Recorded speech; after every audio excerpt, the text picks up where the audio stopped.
you for being with us. This is our first afternoon briefing for Hurricane Ian today.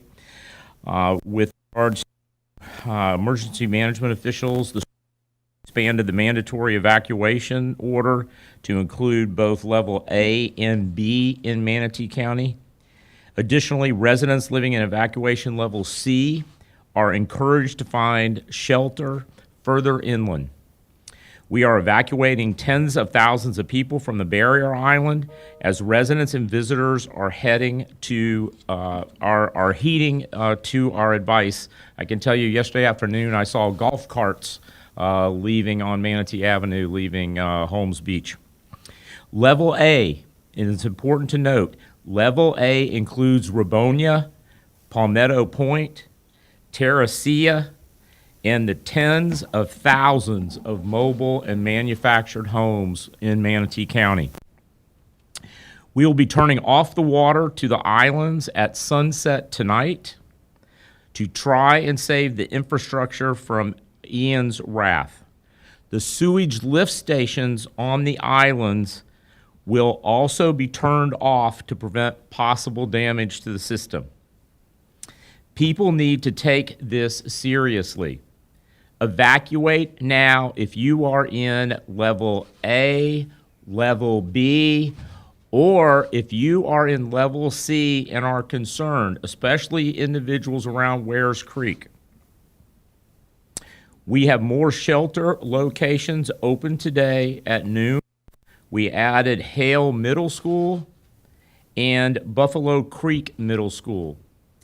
In addition to the others opened at 8 a.m. this morning, Braden River High School, which is pet friendly, Manatee High School, which is pet friendly, Mills Elementary School, also pet friendly, Bayshore Elementary School, Freedom Elementary School, Gullett Elementary School, Harvey Elementary School, Lee Middle School, Myakka City Elementary School, Miller Elementary School, McNeil Elementary School, Rogers Garden Elementary School, Williams Elementary School, and Willis Elementary School. And I feel like I'm back on the school board.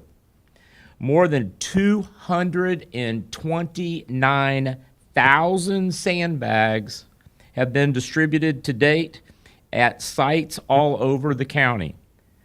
Our supplies have been exhausted, though. We are out of bags. This storm, even though it's doing what hurricanes do and it has a little jog here and a little jiggle there, it is still a major hurricane. Hurricanes do what this one is doing. A little bit of guidance to the south doesn't mean we are out of the woods. We can expect flooding, tornadoes, driving rain, and storm surge are the threats that we are anticipating. And we are anticipating it to start tonight. We will probably begin seeing tropical storm winds and rain, typical tropical storm conditions around midnight tonight.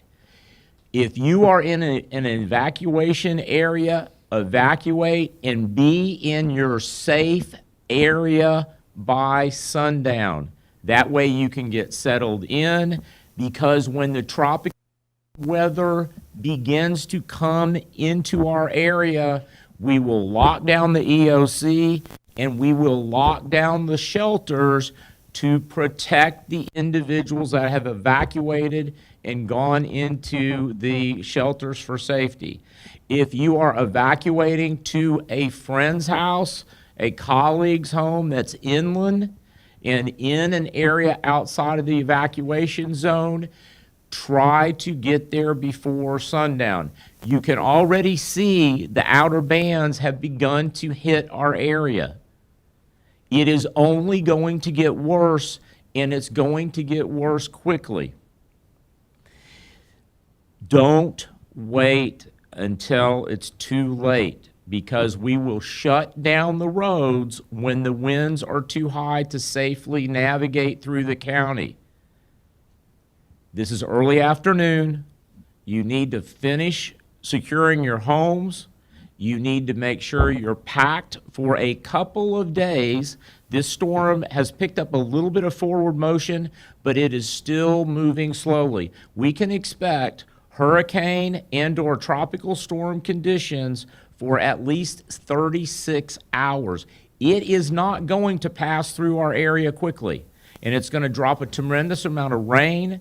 It's going to have intense gusty winds. This will come on shore north of Venice at the moment, but how many of you have driven to Venice Beach? It is not that far. If you look at the size of that storm, and that image was taken about 2 hours ago, it has grown into a very large hurricane. It is expected to be a Category 3 storm when it reaches our shore. I can't underemphasize this enough. This is not something we have seen in the Tampa Bay area in 100 years. 100 years. This is a serious storm. It is not to be taken lightly. I know. I've been in the Tampa Bay area for decades too, and it seems like we always luck out.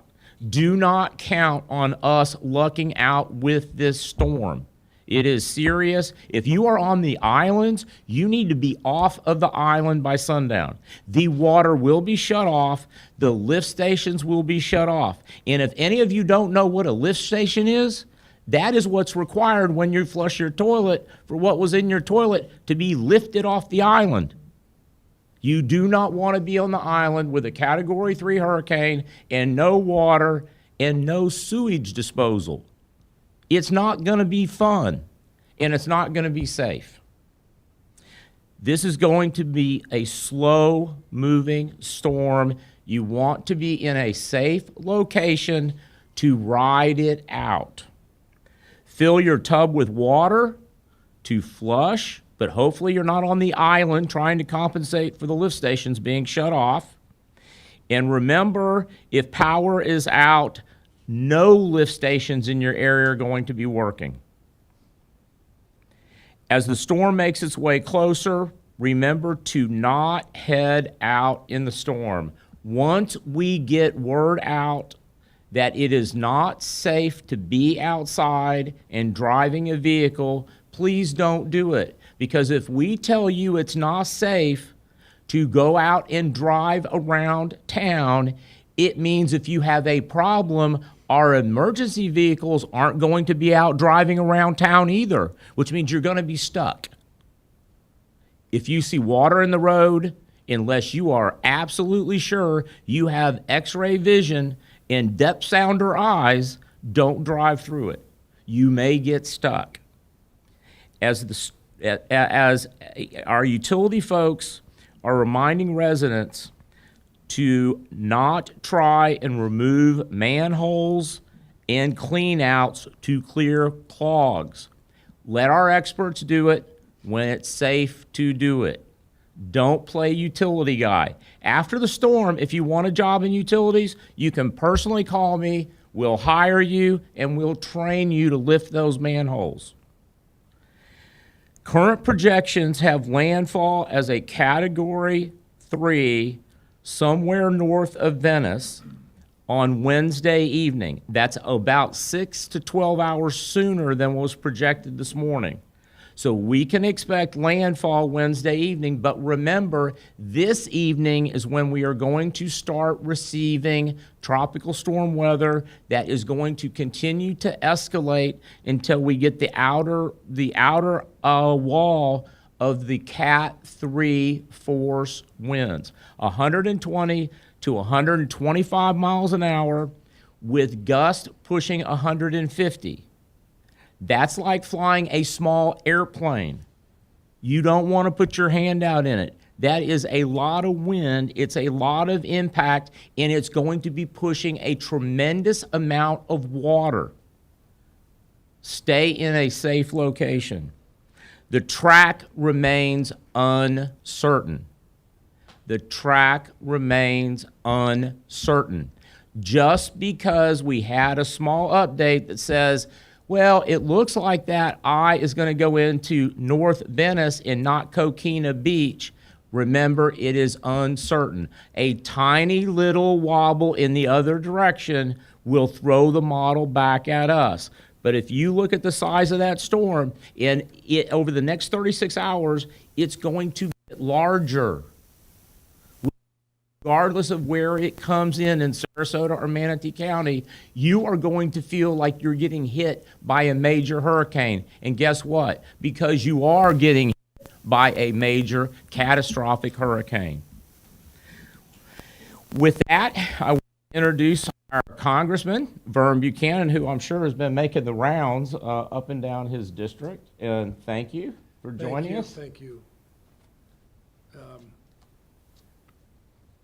Let me just say, let me see how we're going to work this. Yeah, see, can you take the slide? I'll tell you what, how about it help you? Yeah. Here we go. Let me just say, I want to thank the emergency managers and the first responders who are tracking and preparing us for this storm and response. I did meet with Florida Power and Light, all their top leaders in the company, and I can tell you they're very focused here in terms of what they're staging in this region. It's gigantic. Sometimes it's a sea of trucks and capability, so help's on the way that way. This is a massive, slow-moving storm. The storm will produce a long period of wind and rain. There could be life-threatening storm surges.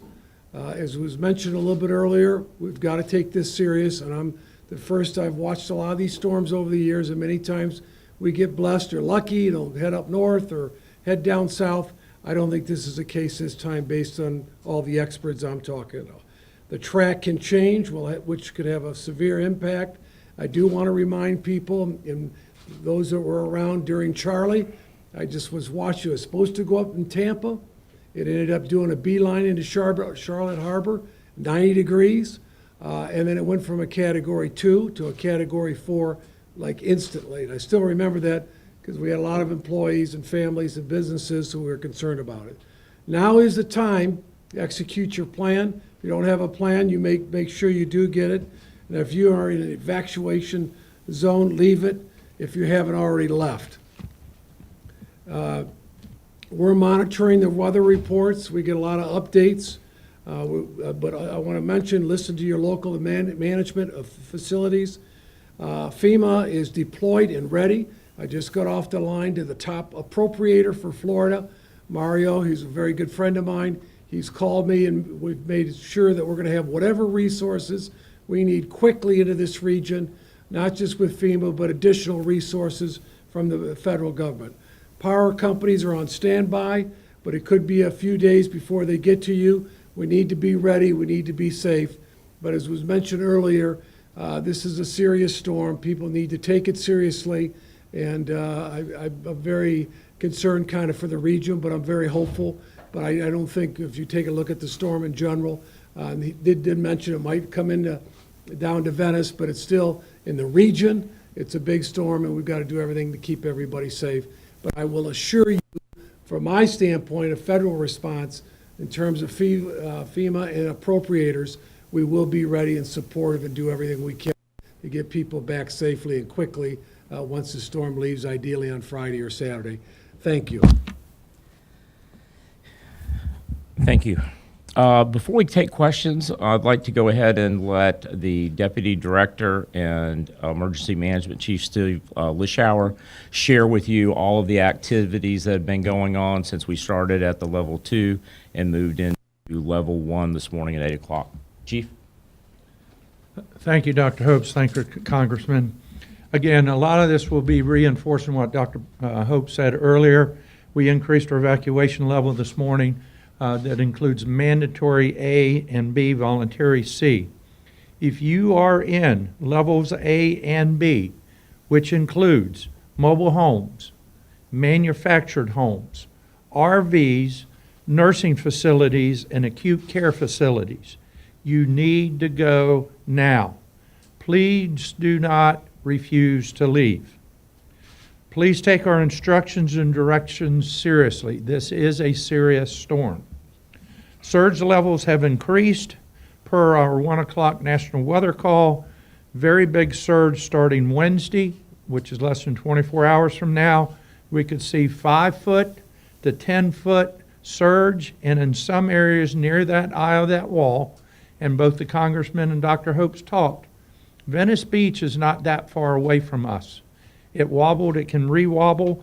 Near the wall, surge could be up to 10 to 15 feet. Please do not drive through high water. As we entered into what we call level 1 activation, you could see through the windows, we have an EOC full of our partners that ranges from law enforcement to fire to the power companies to utility companies. The Red Cross is here, the health department is here. State assets have already come into our EOC. Out-of-county assets have come here.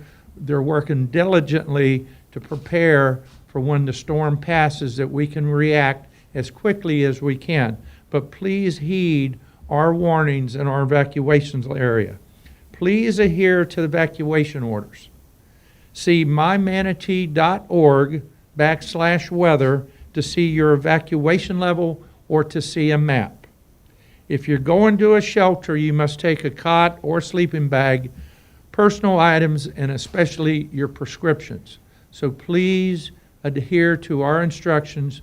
Please be safe and listen to our instructions. Thank you. Folks. Thank you, Chief, and thank you, Congressman. And I can't emphasize this enough. Our federal partners, through the funding that Congressman Buchanan and his colleagues have provided, have given us exceptional analytic tools to be able to go in and look at individual homes on streets and look at what the prediction is for storm surge. And when we say 5 to 10 feet, that's 5 to 10 feet above ground level. That's not 5 to 10 feet above sea level, it's above ground level. The federal government has done an exceptional job, and I can tell you because it's a pain in the rear for us to send them all the information. When you have new elevation certificates, they get that data, and it goes into the software. And we can literally put a flag on different corners of your home and tell what the storm surge prediction is for your home, whether you're on Wares Creek or Sneed Island or Anna Maria or Holmes Beach. And that's how we base these decisions with regards to both the evacuations and the emphasis that we were placing on it. Now, you've spent a lot of time with me over the past year and a half, and I got to thank Congressman Buchanan, because at every single emergency I have overseen, he has been with us multiple times, and he has been making phone calls to ensure that we have the federal support we need. And that doesn't happen in all areas of the country, but it happens right here because of the good work of Congressman Buchanan. Let me tell you what makes me lose sleep in this situation. It's people not heeding the warning and not evacuating. My goal for this stage of the emergency is no fatalities, no deaths among residents and visitors in Manatee County due to this emergency. Now, the sheriff spoke yesterday. They're not going to go handcuff you and yank you out of your home because you didn't evacuate. It's not fair to the good staff, the federal partners, the state partners that are here will be sleeping here. They're going to be locked in tonight. They will not be able to leave. They're here without their families to ensure all of you safely get through this storm. Again, my goal and the goal of every person here over the next 48 hours is no fatalities. None. I don't want to see it in the newspaper. I don't want to bear the burden that I didn't do enough. And the hundreds of people that are working every day. When we tell you it's a mandatory evacuation, we are not doing it because we want to push you around. We're doing it because the information that we have indicates that there is a risk for loss of life. So please, I don't want the police chief on Holmes Beach calling me to say, please don't turn off the water because you know our residents aren't going to leave. If you're on the island, leave. Do us that one favor. Take our advice, protect your life, so we don't have to spend the rest of our life wondering what else we could have done to convince you to evacuate to a safe place.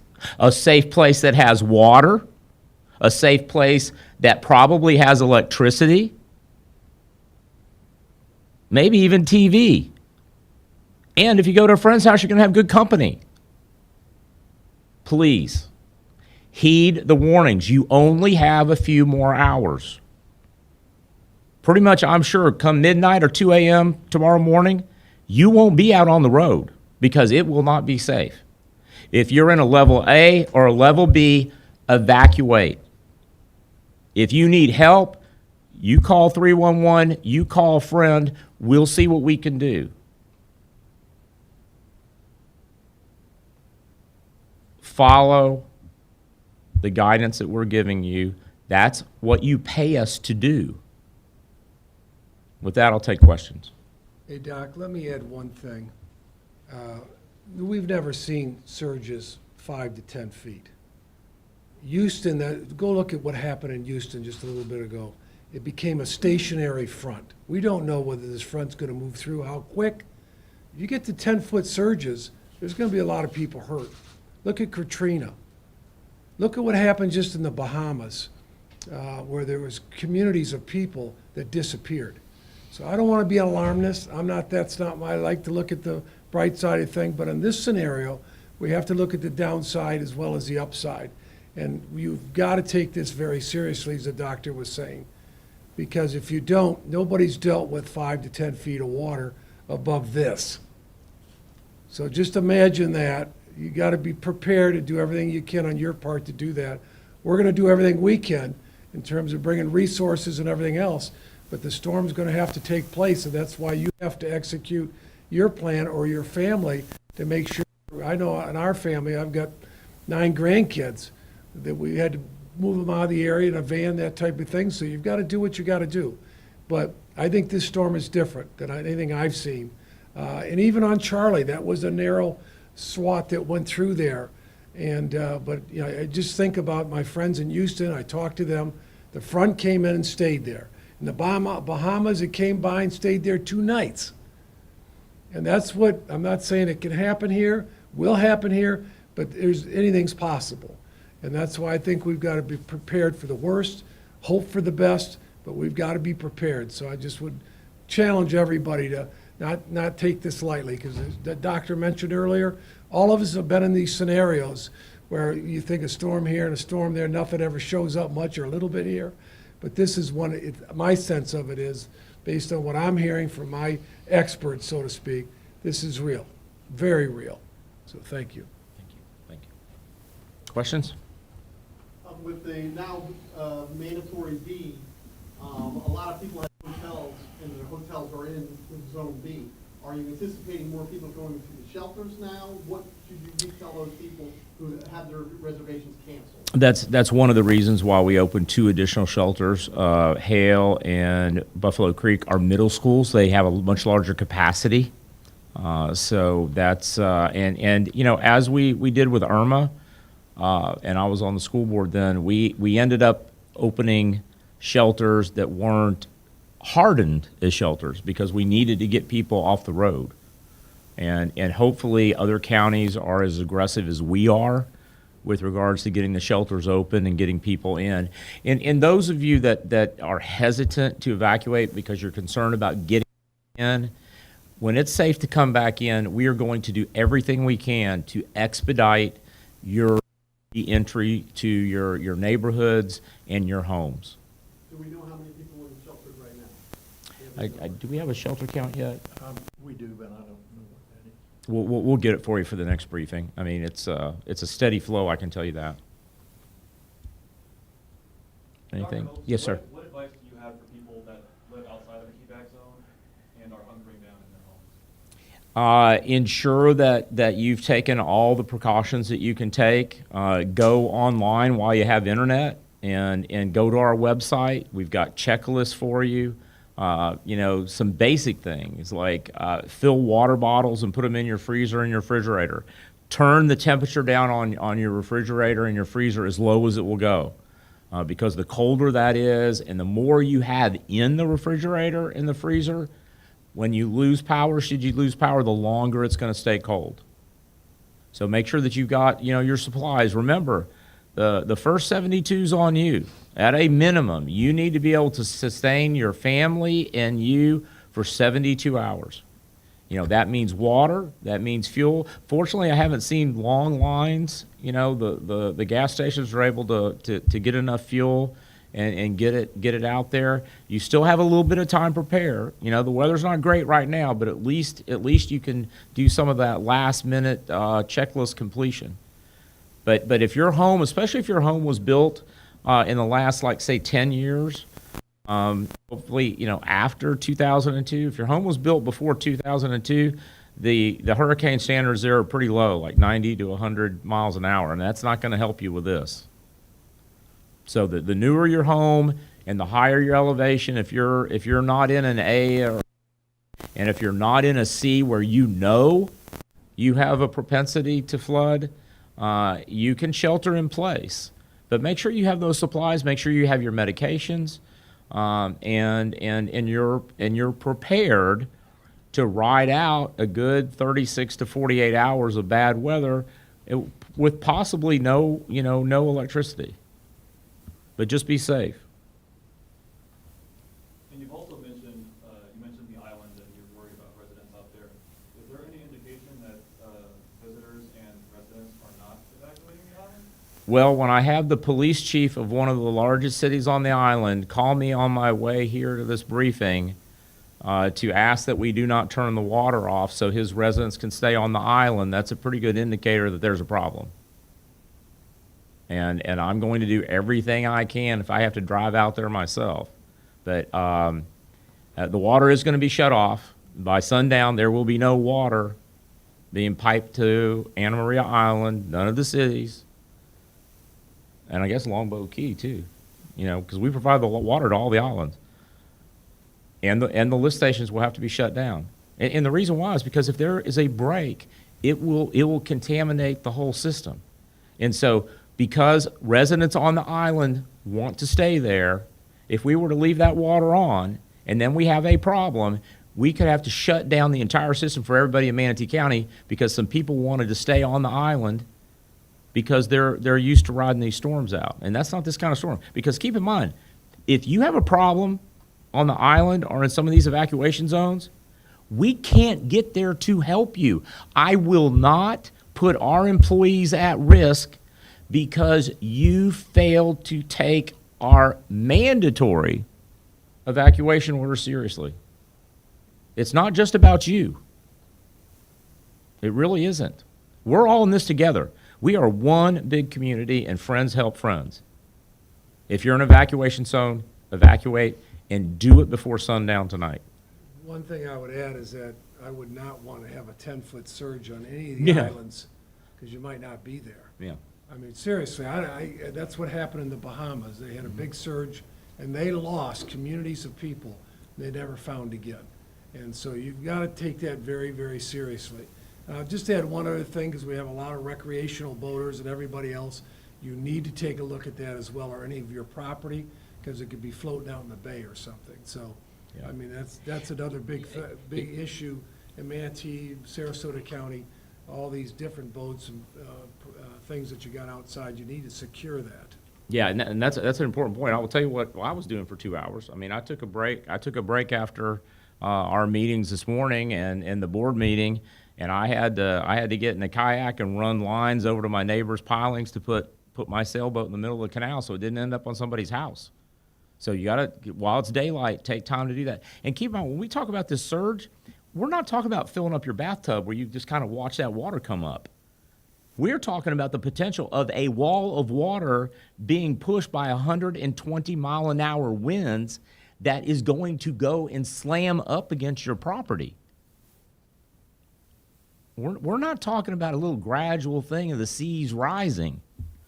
I mean, we're talking about momentum. We are talking about mass hitting a structure, and you don't want to be in it. Anything else? Everybody's getting the message when we're having the briefings? No problems there? Okay. All right. Thank you. We appreciate you keeping your viewers informed. It's the best way that we can get it out. Thank you all. Appreciate it.